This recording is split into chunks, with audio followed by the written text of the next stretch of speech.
Good morning, guys, and welcome to Dusting Off Legend of the Five Rings, featuring the Crane. It took several takes for me to say the title correctly. So, the plan has always been on the show to branch out from games other than Warlord. This is one of my favorite ones, and Dusting Off is actually going to be going on a little bit of a hiatus. There's just some scheduling problems. There's other things that I've been kind of neglecting. So I figured, you know what, for ending season one, why not do something that is very, very near and dear to me, the Crane in Legend of the Five Rings. I did pick up a box of, I think this is just personalities. It's a box of Crane stuff that someone was selling in the L5R collectors group, and so I'm gonna go through. I don't think there's actually quite a lot of cards in here. I don't know if I'm gonna go through all of them. I might just skim it and find some interesting stuff. Maybe tell some stories of L5R things. Yeah, so L5R is one of the games. I was playing this game before Warlord, a long time before Warlord, because it's been out for quite a bit longer than Warlord has. Oh, how did I get into this? I got into this because the game store I was going to, someone just handed me a box. Like, it was one of those game nights where, like, back then, you know, people would have, I want to say the term is bulk, just bulk cards, like, not crap cards, although they probably were crap, but just someone just handed me, like, one of those long boxes of just L5R stuff, and it was mostly Phoenix stuff that I got. I remember, I think, Shiba, it's like Shiba Katsadu or something like that. It was the first L5R card I ever saw. So, and one of the guys handed me the original Stronghold, the Sacred Temple of the Phoenix, which has some, at least the version I got, has some baller artwork. Like, man, I freaking loved that. I kind of sucked horribly. I was a kid at the time, because this happened it was before 2000. I must have been no, I must have been 14 or 15 or 13. I was not. I was somewhere around there. But for Christmas one year, I got the. This was right when Gold Edition dropped. I got a starter display as my big Christmas present, and so I spent so many hours as a kid digging through all that stuff, making little decks, you know, trying to play them against each other. I had one friend that I would play with regularly, and then I had a couple other people I was trying to get into it, and. The funny thing about me being basically, because I consider myself a Crane player, it's my favorite faction, but I think it's only my favorite faction because it's the faction I won my first tournament with. So, I should have come prepared. Basically what had happened was I made a deck using Kasate and Shiro, and I had a copy of the Jade Edition. I don't remember what set it was, but it was during Jade Edition. Kasate and Shiro was worded to where all your holdings cost 1 less gold to a minimum of 0. And when I built my Gold Edition deck that I played at this tournament, it was a fairly small, I want to say it was like a 8, 9, 10-man tournament at one of the local game stores. I didn't realize that card had been MRP'd to your holdings cost 1 less gold to a minimum of 1, and so I actually ended up cheating to win on accident, and it wasn't pointed out to me until none of my opponents caught it either, and it wasn't pointed out to me until it was a long time. It took a while. It was like the final round. I was playing against this Phoenix guy. He was awesome, and basically I had played a large farm for free, which normally costs 1. I thought I could still play it for 1 because, again, I wasn't reading my cards. I was a stupid kid. I haven't really improved much, but... And just randomly, I think it was one of the spectators who was watching, because this was the final game. I managed to beat my first 2 opponents. Don't know how that happened. They were all older than me. They were way better at the game. I just got lucky. But someone was like, you can't do that. And I was like, why not? And then basically, this wasn't even like the first thing I did. This was like several turns into the game. And I'm pretty sure I had cheated out one of those large farms before this. And he was like, did you read your card? And I'm like... for the first time, I actually sat down and looked at it, because, again, I was used to the old Kasate and Shiro. And, oh, good lord, this video is rambling. And so, yeah, and my opponent was just like, he didn't care. He was just like, it's fine. It was just a small local tournament. And I can't even remember what the prize for it was. It was probably something small, but, yeah, he was like, no, we're not going back. Just keep playing. Just don't do it anymore, and we're good. And, oh, great dude. I can't remember his name, because this was... It's 2025. This was probably 20 years ago. Maybe a little bit less. I don't remember. It was a long time ago. But so I won my first event with Crane, and I'm like, I love Crane now, and so I just kind of stuck with them. I did pretty much pick up a lot of other stuff along the way. Once I had a job and I could actually buy cards, excuse me. I had a lot of stuff. I was big on Lion for a little bit. Lion and Crane. I liked the honor running idea because it was something you couldn't really do in Magic, which was the other game I played. You couldn't really win by gaining life in Magic the way you can win by gaining honor in L5R. So, yeah. So Gold Edition was fun. What was after Gold? It was Gold. I think it was Diamond. Yeah, it had to have been Diamond after that. Liked Diamond too, and then I skipped out on Lotus. I don't remember why. I just didn't. I didn't play it at all. Came back for Samurai, still rocking the Crane, and basically once Samurai Edition ended, I pretty much stopped collecting cards at all. I really wasn't liking the direction the game was going. L5R, it's so weird. L5R is a very fun game. I love it. It is one of the most flawed games I think I've ever played. Despite how many great things it has going for it. Before you had like fixer holdings, like I think the first one was Gifts and Favors out of Thousand Years of Darkness, and a Favor Returned out of I think Honorbound. No, not Honorbound, because Honorbound was an early set. Whenever a Favor Returned came out, basically, I had played so many games, and some of these games would happen in tournaments, which was depressing. Where in Magic, if you have, I'm assuming people here know how to play Magic. You have no land in your opening hand, and you can do what's called a mulligan, which is I want to say it's you shuffle your hand back into your deck, you draw 7 more cards, and then you have to put one of them on the bottom of your deck, or shuffle it into your deck, or something like that. And you can do that as many times as you want to, but the number of cards you had to put back in kept going up. So people sometimes had a mulligan down to 5 or 4 if they really got like mana screwed or land screwed. There was nothing like that in L5R, and the number of games I saw in L5R where you're doing your opening flips from your provinces and there's no holdings, like it's turn 1, the game's over. Because there's no mulligan rule. There probably should have been. Maybe there was and nobody used it, but the game is over, okay? Especially like if you go second, they go first, they flip, they've got two holdings or at least one holding, they buy the holding, they toss all the other cards, and you go and you flip nothing, you're already down a turn. The game's over. Like maybe you can come back, and I'm sure anybody who's played that you can argue I've come back. For most practical purposes, the game is over, and it wasn't because like you didn't do anything wrong. You can play with, maybe you should have been playing more holdings, but I'd seen games where your decks are 40 cards each, your Dynasty deck and your Fate deck, and the Dynasty deck has 21 holdings, more than half, and he still got none, and it's like sorry, better luck next time. And yeah, and apparently someone realized that, and they came out with 2 holdings. I can't remember what their names are. I know that I bought out Jeff at Doc Angst. I think I bought out his collection. I think it's Border Keep and Bamboo Harvesters, I think are what they're called. They're holdings that you can start and play under, I believe, the current version of old L5R rules, or at least the big deck rules. So basically trying to avoid that. It's just the problem with L5R is, unlike Magic, your life total and your ability to produce resources are generally speaking not intertwined with one another. And in L5R, you lose the game if you lose all 4 of your provinces.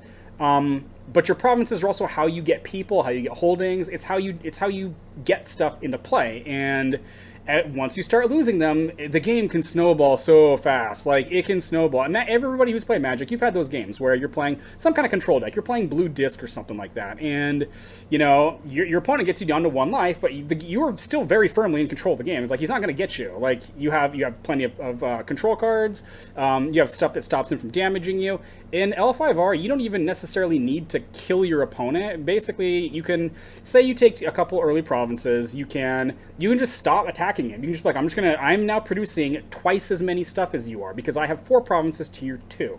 So eventually I'm going to overwhelm you, but I have all the time in the world to do it because you can't attack me because you are, okay. This is not supposed to be just a rant about L5R, huh? Potential cut here. I don't know. So anyway, yeah, no, I basically stuck with Crane for the most part. If I had to have only one deck, it would be a Crane deck because I love him. Love the Crane fluff. Love the idea of the extremely talented duelists and the people who control the machinations at court. And yeah, Crane is so awesome. L5R. Now, unlike Warlord, I'm not saying I dislike Warlord fluff. I just never got into it the way I got into L5R fluff, because L5R has some freaking awesome fluff to it, man. So I was looking for the Crane novel book earlier by Rhys Sosby. Very, very good book. I enjoyed it quite thoroughly. The Scorpion was okay. Bayoshi Shoujo. The problem with that book was Bayoshi Shoujo, because he was... I mean, I haven't seen any of the new Star Wars stuff. Like, Star Wars for me ended, like, back during the Yuzon Vong War, if I'm even pronouncing that right. Like, I didn't even make it up to that. I'm like, this isn't Star Wars anymore. I'm not interested.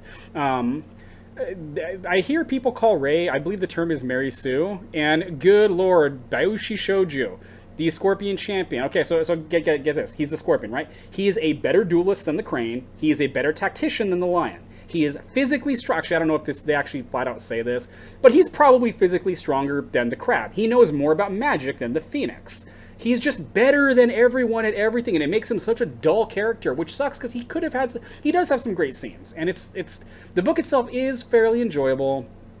That's the first one. It deals with the Scorpion coup.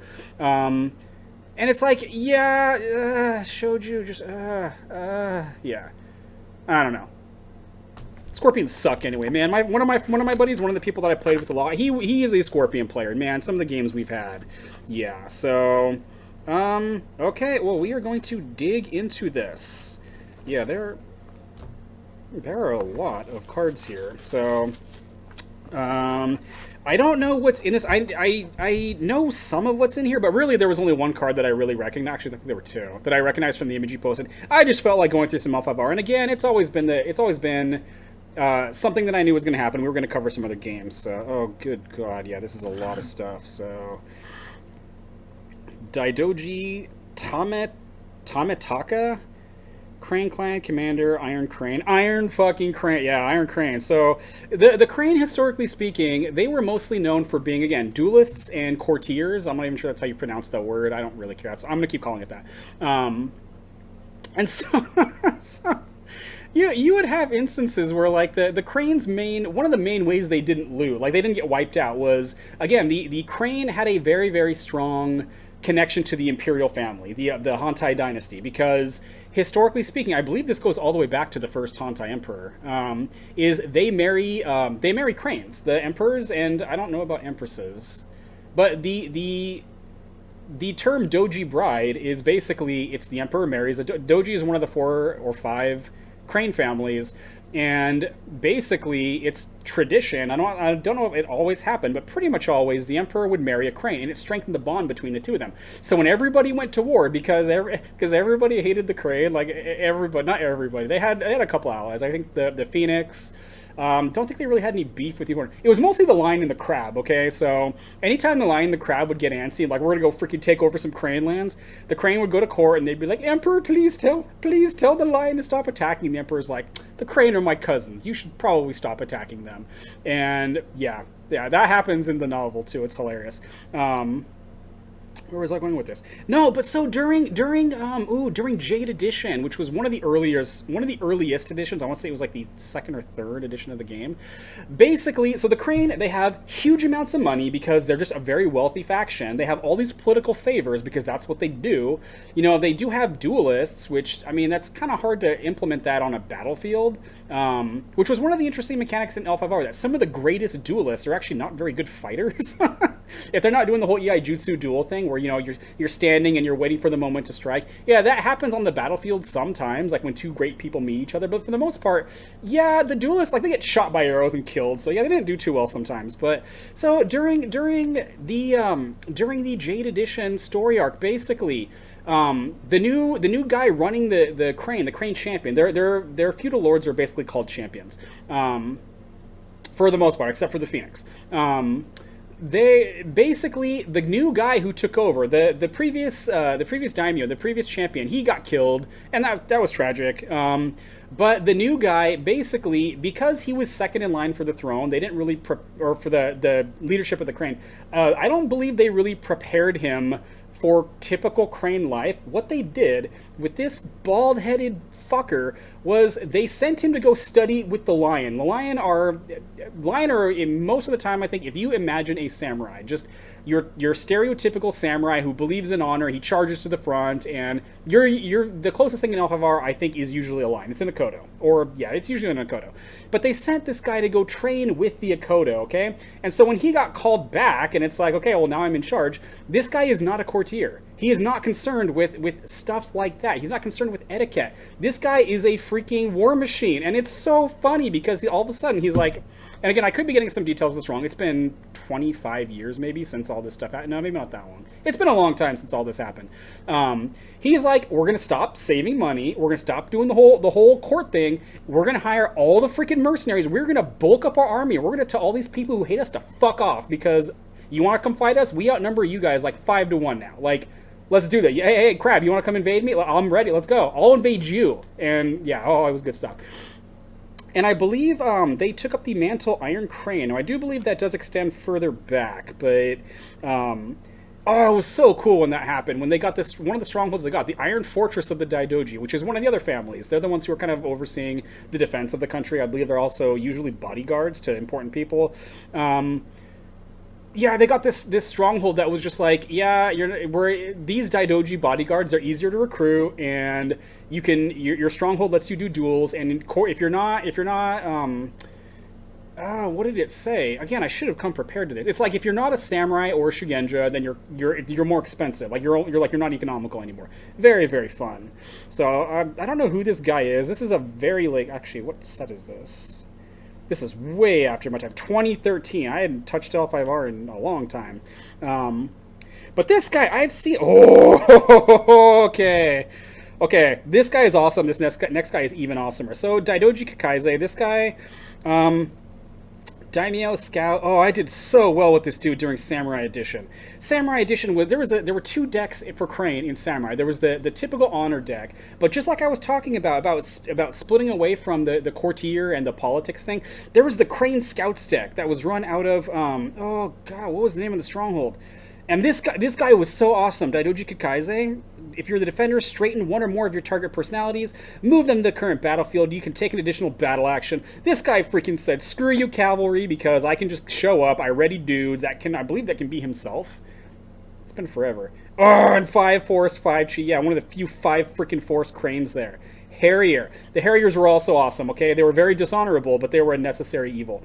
Shirogiji, Domatai demanded. What is it? Basically, what I believe happened at one point is the Crane got, at least these guys, the Daidoji, they kind of got tired of playing by the rules because you had so many instances of other people just being like, we can afford to, it's like taking dark side points in that old Star Wars RPG. I'll take a dark side point to force choke somebody, and it's like, yeah, and everybody would do that. There's a scene in the Crane book where, again, the scenario I was describing earlier, the Crane asks the Emperor to intercede on their behalf. The Emperor tells the Lion, okay, you have to go home. You're not allowed to attack them.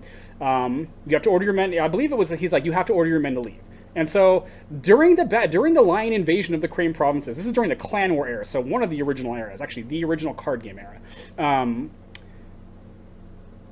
While this is happening, like the battle is happening, like the fighting is going on, then all of a sudden some dude shows up. He's like one of the Automo. He's like a messenger from the Imperial Court, and he has like this writ in his hand. And he's like, excuse me, guys, by order of the Emperor, you must command your troops to leave. And the Crane are like, ooh, that came just in time.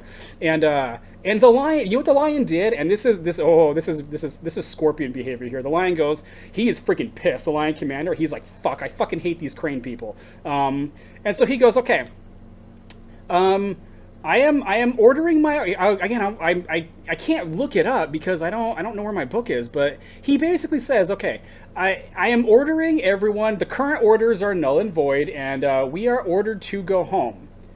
But I'm going to give all of you the day off, and when it's your day off, you don't have to follow orders. He doesn't say it quite like that, but basically he's saying, you know, the army is going to follow the orders, but I'm going to disband you all from the army, so do whatever you want. And the fighting just resumes again.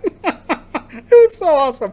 And so basically the Crane at one point are like, you know what? We are tired of this nonsense. We're tired of us being held to a higher standard while everybody else is like, well, technically I can do this, and it's not dishonorable when I do it, even though it's like it's the letter of the law over the word of the law, or like, yeah, or like the example of, again, I'm just gonna disband my army. At this point, they're not the Lion Army; they're just a bunch of random guys. So, you know, we're not technically breaking the Emperor's instructions. So, oh man, so okay. Good lord, L5R is so awesome. So the Crane basically say, you know what, we're tired of this shit, we're gonna do that too, and they start like building like bombs and stuff. So they form this group of people, they're called the Harriers, and black powder is illegal in Rokugan, explosives. Rokugan takes place in a world that stuff like that does exist. I believe actually, and again, this is a little bit after I played, I believe Rokugan itself is basically slowly over the course of like several hundred years, they're being surrounded by what are basically the Romans, and yeah, but so things like cannons do exist. They're just illegal in Rokugan because I believe it was one of the empresses, one of the early empresses. Like she was watching a battle and like I think she got hit by like a cannonball or someone blew the place she was standing up with. So it's all banned now. And the Crane were like, okay, we're just gonna do this in secret because everybody else is breaking the rules. Why do we have to follow them? So I believe this guy, Daidoji Kakaiza, I believe he was one of the people who was in charge of that, and he got, I think this guy got purged, if memory serves. Someone found out about it and was like, because Doji Domotai, that's the Crane champion, the current leader of the house at that time. She sent, oh good lord, she sent this guy. Oh, I'm only a couple cards in, and I'm already, oh man. She sent fucking Daidoji Uji in to go freaking clean this up because she's like, yeah, this Harrier stuff is disarmable. We're not doing it. Anybody involved, you have to die. And dying in Rokugan is actually not usually too bad of a thing. And Uji has a very strange. Oh, this guy is so freaking cool. Okay, so.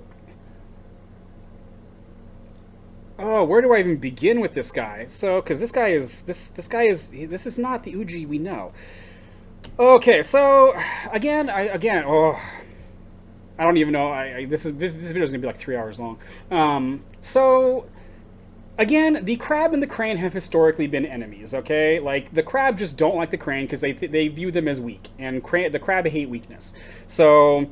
But there was an exception to this rule, and that rule was Daidoji Uji. Actually, I reconnected with an old friend of mine, and he sent me 3 Imperial Edition copies, which is freaking awesome. Thank you.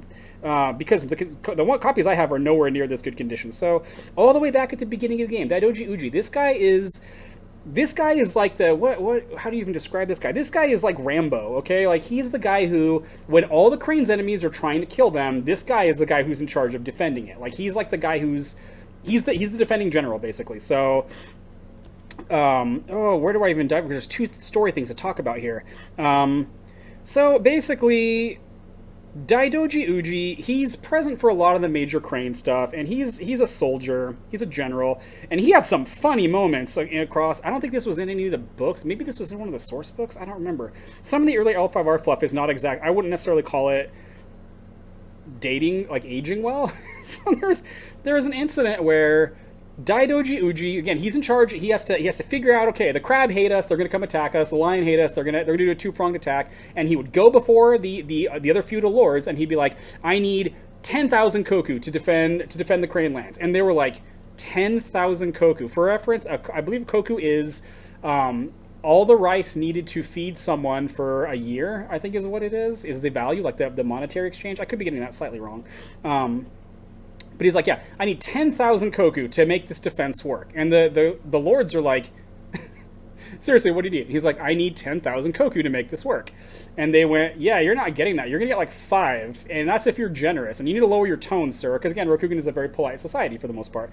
And so Uji would just get quiet. He'd kind of look down. He'd be like, 5,000 koku. Okay, well, I cannot actually possibly defend the Crane lands with just 5,000 koku, and so because of that, I'm just going to go kill myself. I'm going to commit seppuku because if you only give me 5,000, I am going to fail, and I am not having failure on my family's name, so deuces, and he pulls out his Tonto. He's like, he's going to go off himself in the side room, and they're like, whoa, Uji, stop. Like, stop what you're doing. And he's like, but like, you're not giving me the money I need. And again, I'm not stating my family's name with an unsuccessful defense of our land, of our country. And so the lords are like, fuck, okay, whatever. And so they'd be like, fine, Uji, you'll get your 10,000 koku. And he's like, okay, excellent. I also need like 200 men from every single farm from here to that mountain range over there. And they're like, whoa, wait just a damn minute. 200 men from each farm? You're not getting it. And he's like, okay, we're right back to square one. You can take your money back, and someone needs to go get a mop because I'm about to disembowel myself over here, and it's going to be ugly, so see ya. And they're like, no, stop, don't kill yourself, because they need this guy because he's so good at what he does. And we'll get into how good he is at what he does. So he did that. That happened several more times, like in that same meeting. And every time he's like, if you don't give me what I need, I'm just going to go kill myself because I need this stuff. It's not optional. You guys don't understand. I don't care if it makes you broke. These guys all hate us and they're all coming to kill us. So give me what I need and I'll get started. And then he gets everything he needs and he's sitting there looking, he's all, I should just kill myself anyway. You've given me everything I need, but I don't know. And they're like, don't do it, Uji, don't kill yourself. And he's like, very good. I better not hear anything about you guys taking this back, because I'll go kill myself out in the battlefield if I have to. So in L5R, when you die, your spirit goes to, I believe it's called Jigoku, which is basically the afterlife.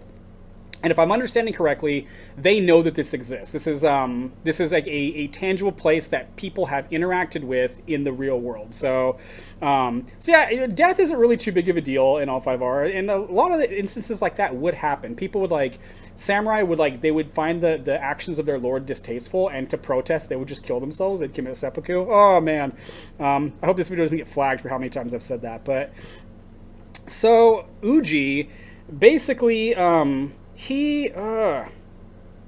do I go from here? Because again, there's two intersecting parts to this. So basically, this Uji comes from an alternate time. This is one of the most fascinating things. I think this is probably done in comics all the time. I had never seen this because I was not a comic kid. But basically, there was a divergent timeline where a certain event unfolded in the real timeline. It ended in victory for the good guys. In the alternate timeline, the villain won. And when the villain won, it screwed all Rokugan up. Everything got messed up. Demons invaded. Actually, they didn't invade. They were welcomed in. Yeah, Rokugan was boned. It was royally screwed. And that in itself, there's so much I could talk about that, because some of the plans, Bayoshi Aramoro's plan, if I'm understanding it correctly, is so brilliant. It's so good.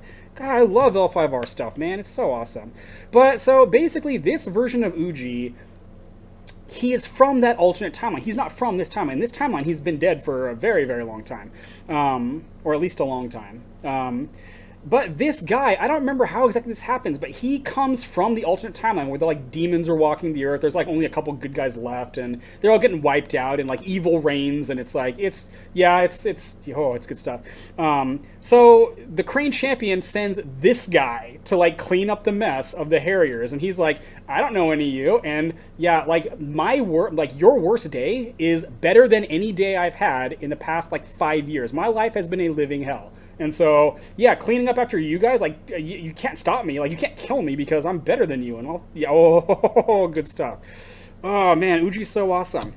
And he is so awesome because, again, side story. Yeah, this is going to be such a long episode. I've looked at 2 cards already. Holy crap. So Uji, as much as the crab hate the crane, they like this guy. He would go hang out with them on their wall fortification that looks towards the hell, kind of. And they liked him because he was even tougher than they were. This little crane, he could beat them up. Maybe not quite, but they respected the hell out of this guy. And so there was a story. I want to say the story is called Good Little Wife, is I think the name of the story. Spoilers, skip ahead. I don't know how to do time links or whatever. Skip ahead probably 5 or 10 minutes if you want to read that, or read that and then come back. But basically, Uji is hanging out on the wall, and he's hanging out with one of the lords of the crab. I believe he's the daimyo's oldest son. Hida Yakumo, also very, very cool character.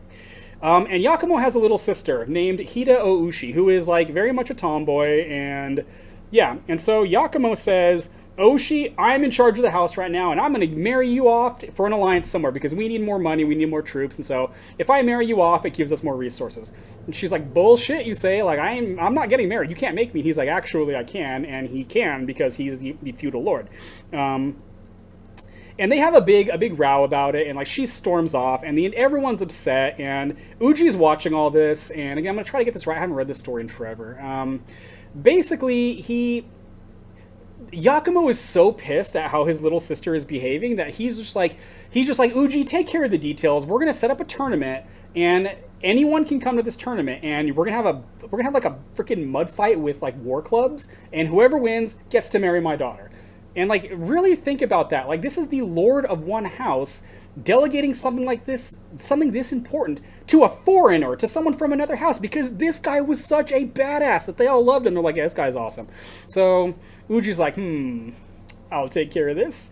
And so he organizes this giant tournament, and I want to say, I don't remember how he says this. I want to say he shows up, and Yakumo's like, what are you doing here? Because he's got his Tetsubo. He's like, I'm going to win this, and I'm going to bang your sister. Not quite like that, but he's like, I'm taking your sister as my bride. And I think Yakumo was like, he could probably do it too, because who's gonna beat this guy? This guy's a psycho, okay? Yeah. So a bunch of people show up for this competition, and one of the people that shows up is Oushi herself, and she's like, there is nothing in this document that says I cannot enter this. You didn't put a stipulation like that, and if I win, I marry myself. Basically, I get to stay single. And Yakumo's like, okay, he's like, I'm glad Uji's there, because I don't think any of these other people are going to beat you. And so this giant freaking pit fight happens. Everybody has these Tetsubos, these spiked war clubs. Of course, the last two people standing are Uji and Oushi, and they're like locked in combat, and like it's not, you don't know who's going to win. And I want to say, like, they both swing with all like the last vestiges of their strength, and they like knock each other out. Like, it's like a double KO in Street Fighter, right? When you both lose. And then all of a sudden, there's like some movement, like off to the side, in like under the bushes in the mud pit or something like that. Some little dude like scrambles up, and he's like, "What the hell is going on here?"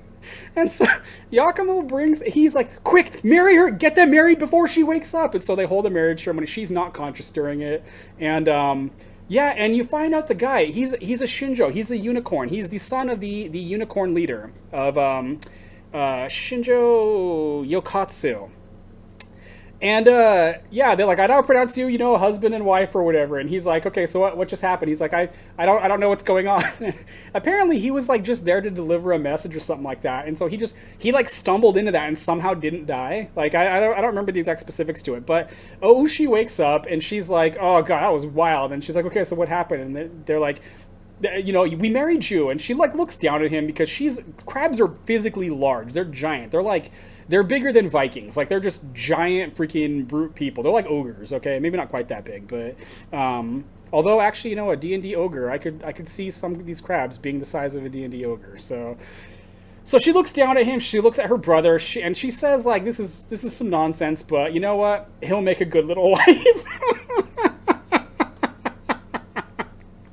And they actually, if I'm remembering, they actually make a pretty formidable couple. Like, and to add icing onto the cake, she doesn't even take his name; she makes him take the Hida name.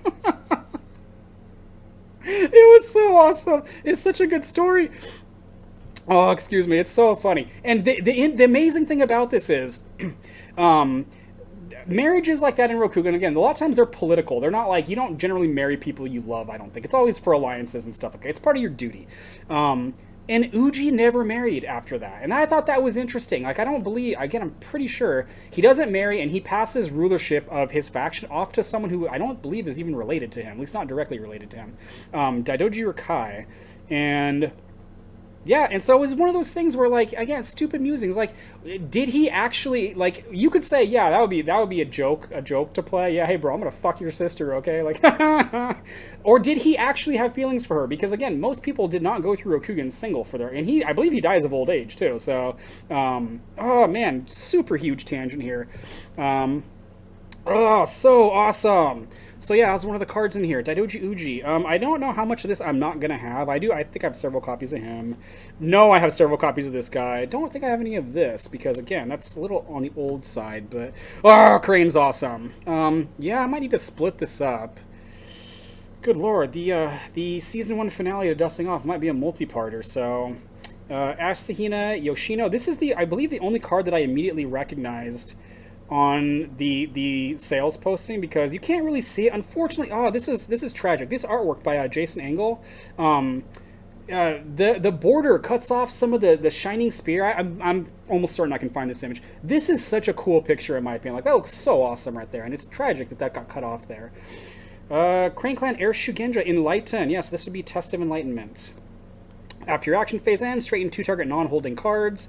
Very, very solid, I think, ability. I don't know how good it was in Lotus because I didn't play in Lotus. It might be too slow, but yeah, so you can spend your holdings to buy some followers, some items, or some spells, and then ready them and buy personalities or holdings. So, Kakita Korihime. Oh, this was one of the bullies that we had in Diamond Edition. 8 Chi. So this is what I was talking about. She's 2-8, so 2 is her force, 8 is her chi. She doesn't fight very well, and she dies to like bow shots really easily. But man, she's got 8 chi and double chi. Yeah, she wins most duels. She won't refuse challenges. She's that prideful. Even if she would, it's like it's clear she's gonna lose. She's like, I'm gonna die with dignity. Awesome stuff. Bow to issue an unrefusable challenge to a dishonored personality. So if you are not honorable, she's like, you're not getting away from me. That's pretty cool. Takeda Kaiten, kind of unremarkable. Doji Midori. I don't really I think I had this guy. I don't remember what he did. Oh, I know what this guy does. This guy has the 12th Black Scroll printed on his card. I thought that was very funny when I first saw that. So yeah, I'm pretty sure I have a copy of that guy somewhere. So that's fine. I didn't buy this because I was like, I hope I get a whole bunch of new cards. This is just some memory lane. As you can tell, I'm very excited right now. It's super hot outside, and I unfortunately have to have the fan on because, yeah, it's so freaking warm. But yeah, I'm excited for this. Doji Hakuseki. Magistrate Duelist. I want to say I had her first version in one of my decks. Doji Kazo. Yeah, these guys. There's another Iron Crane. Kakita Benkei. I do remember this guy. Actually, I believe I used this guy in Diamond Edition. About him, target unique personality. He issues him an unrefusable challenge. That's pretty nice. Does not have double chi. Actually, I believe the reason this guy doesn't have double chi is... I should probably have these facing a different way. I believe, because he has the Lotus bug too, I believe by this time AG decided they weren't going to have double chi because it wasn't fair. Fuck that. I can go off on a negative tangent about some of the stupid things I think they did, but after you win a duel, if you're a Crane player, even if he's bowed, search your fate deck for a Ring of Fire, show it, put it in your hand. The Ring of Fire is traditionally it's the dueling ring, so that was pretty cool. Ooh, here's an old one. Takeda Ichiro, Crane Clan Courtier, experienced. Target one of your personalities and another player's personality. Discard the Imperial Favor to have your personality challenge theirs. Oh, this is... They soul of her in I believe in Gold Edition. Maybe it was in Diamond Edition. I know, I don't think I have one of these. I have the updated version of this, but that's pretty awesome. Basically, you challenge a person, and they can only refuse it by losing 4 honor. This is considered use of the Imperial Favor. The Imperial Favor is the thing that represents, again, all the lobbying that the Cranes do for the Imperial family or the Imperial courts. So, actually, no, right here, Kakita Mai. Yeah, almost right next to him. Yeah, so this was in Diamond Edition. So maybe she was in Gold. I don't remember, but I do know I did play that. So that's awesome. Kakita Matabe. This guy is freaking awesome. And he also has amazing Jason Angle artwork. It's 2/5. After each duel Matabe wins, you may draw 2 cards. That ability is insanely good. Like, insanely good. The only thing holding him back, really, is he himself does not have double chi. But you give him the Celestial Sword of the Crane, and you just bully duel. You keep dueling things. It's awesome. I believe one of the events, I don't think I won it, because I actually didn't win too many tournaments. I won some, but I don't remember too many of them except for that first one, because you always remember your first tournament win. I want to say with him, I had him so geared up to just own. It was this and I believe it was called Come One at a Time, the terrain that made duels. And this guy was just about to draw like my entire deck and kill off like half of his army. And then something stupid happened to him. I can't remember what it was, but whatever. Oh, Daidoji Rikai. These would be copies number in the several hundred. I have several hundred copies of this card. Yeah, Daidoji Rikai is awesome. She's actually the person who Uji passed along the daimyo ship of the Daidoji to, of their family. Crane Clan Archer, Samurai, bow for a range 3 attack. It's unfortunate that it shows a horse, but she's not cavalry. But cavalry would have been insane on her for 6 gold for 3/3 cavalry. Great character. Didn't like how her story ended, but yeah, so many copies because, yeah, as a raging hormones adolescent, yeah, that artwork. I still think that's amazing April Lee artwork, but We are on 40 minutes, and I am not even halfway through this. We're just going to look at a couple more, and then, yeah, I'm going to split this up into a second one. So, Doji Katada, Crane Clan Courtier, cannot attack or defend. So this guy refuses to set foot on the battlefield. Political open. Wait. Okay, you may take favor battle actions 1 additional time per turn, so that's nice. Political home, battle open. Bow, take the Imperial favor. They had quite a few cranes that could do that over the years, because normally you can only attempt to take the favor once, but yeah, cranes have plenty of guys who could try to take it multiple times to represent, again, their courtly mastery, so that's awesome. So 3 copies of that guy. Oh, here's another old one. I don't think I've ever played this guy, because I think this guy sucks. Takeda Furuku. Crane Clan Provincial Governor. I don't think that would even count as a courtier these days. He also only has 1 personal honor. What kind of a crane are you, sir? While he's unbowed, all your provinces are +1 strength. That could be good if this guy didn't cost 10. Actually, I don't know if this is a dude or a chick. If this didn't cost 10 and only have 1 personal honor. Bow to raise the gold production of your stronghold by 2 until he straightens. It doesn't say he can stay straightened, but I don't think that matters 99% of the time. Yeah, this guy sucks, but he's out of one of the very early sets. What set is this? Is this Anvil of Despair? Forbidden Knowledge? I don't know. It's been so long. It's been so freaking long. I do like, and this is one of the things, again, you'll be able to see it on the screen. One of the things I liked about some of the early L5R sets was they didn't have the set name on them, but they all had all the sets had different borders. You had the little circles for Spirit Ores, or not circles, I guess they were blots of red. Actually, was that Spirit Ores or was that something else? I don't remember, but you had that, like all the cards, there was a way you could tell what set they were. You know, this is Imperial Edition. You can tell just by looking at the border to it, so that's pretty awesome. Or pre-Imperial Edition, so I thought that was a cool little thing. I can see that being a nightmare, potentially trying to come up with a bunch of new of those, although you don't really need to get super complex to make that happen, so I think that's kind of cool. Shun. Crane Clan Non-Human Kenku. So the Kenku were, I want to say they were like a race of, they're like bird people. And again, the crane are, their totem animal or whatever is a crane. I want to say the Kenku were, how did they even meet these guys? I don't remember. The very first Kenku card had very, very odd artwork. Very, like, I don't even want to say classic artwork, but classic, it looked like an early L5R card, which is pretty awesome. So we saw Kenku show up in various different sets. Not terribly large number of them, but they're almost always all duelists, just like this guy. Non-human Kenku duelist. EI Jutsu battle, which means it's a dueling thing. Choose your performing personality and bow him unless he has won a duel this turn. Bow a target enemy personality with equal or lower chi than yours. Okay, so choose your performing personality and bow him unless he won a duel. So you can use this on himself, even if he hasn't won a duel, and bow an enemy personality with equal or lower chi. That's kind of interesting. 6 gold seems really cheap for that. Again, I don't know what set this is. TPW, I'm not sure what that is. I don't know.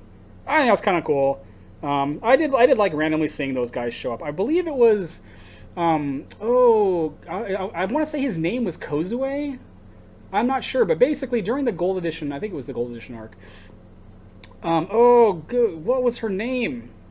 She had the crane wings. She was the soul of Doji Kwanan. Oh my gosh. I can put the image, but I wish I could remember it. She had to go off on a quest, and she was trained by a Kenku duelist. It was kind of like Luke Skywalker going off to a Dagobah to get trained by Yoda. Really, really cool. I liked it. What was her name? It wasn't Doji Kurohito. I'm remembering because she was in Gold Edition. Doji Yasuyo, that's what it was. Yeah, and then the thing about her that was great was she had this very not typical crane aspect to her, where she would like she focused on items. Like her first experience version, she could attach, I think she could attach items for like 3 less gold or 6 less gold. Maybe it was her chi that was 6. I can't remember. And then I always thought, because I was a stupid kid and I didn't understand who had these things, I always thought she was going to get the Celestial Sword, because I thought it was kind of like the lost Phoenix Sword. I believe it was the Phoenix Sword that was lost. And no, Doji Kurohito, he has the Celestial Sword. He just doesn't use it. He uses Chukendomo instead. She had Naishi was the name of her sword. And then her experience version, her experience 2 version, if she had a weapon, I believe if she had a weapon or whatever, she had double chi or something, and she could bow to duel people and lock them down. And then her 3rd one, it's like if she has a weapon, she gets stronger. Very cool. So so again, I didn't really come prepared. Maybe she's in here somewhere. That would be pretty odd. That is not her, but that looks cool. Whatever it is. Excuse me. Doji Rengetsu. Never seen this person. Crane Clan Courtier Artisan. See, whoever that governor is, you need 4 personal honor like this guy. And 4 chi for... Wow, these guys seem to have some fairly high stats for their gold costs. I remember when freaking 4 chi cost you 8 gold, and you didn't have 4 personal honor. Ugh. Discard the Imperial Favor and target a personality you're holding. Choose one of its abilities. It may not be used. Oh, that seems pretty cool. That seems pretty cool. If someone has some freaking asshole ability, there's no check. You don't have to, like... Some of the things you have to, like... toss cards and it has to be higher than their personal honor or whatever. This is just toss the favor, target a personality you're holding, and they can't use its ability. That could be depressing if your clan champion has like some freaking badass ability and this guy's like, haha, the Emperor said no Yuzi. So stupid. You know what? Here's a perfect place to end this off with. Doji Sayori, Crane Clan Courtier, Samurai Duelist. Again, she only has 3 chi and she costs 8. Oh, Days of Glory. This girl is freaking awesome, too.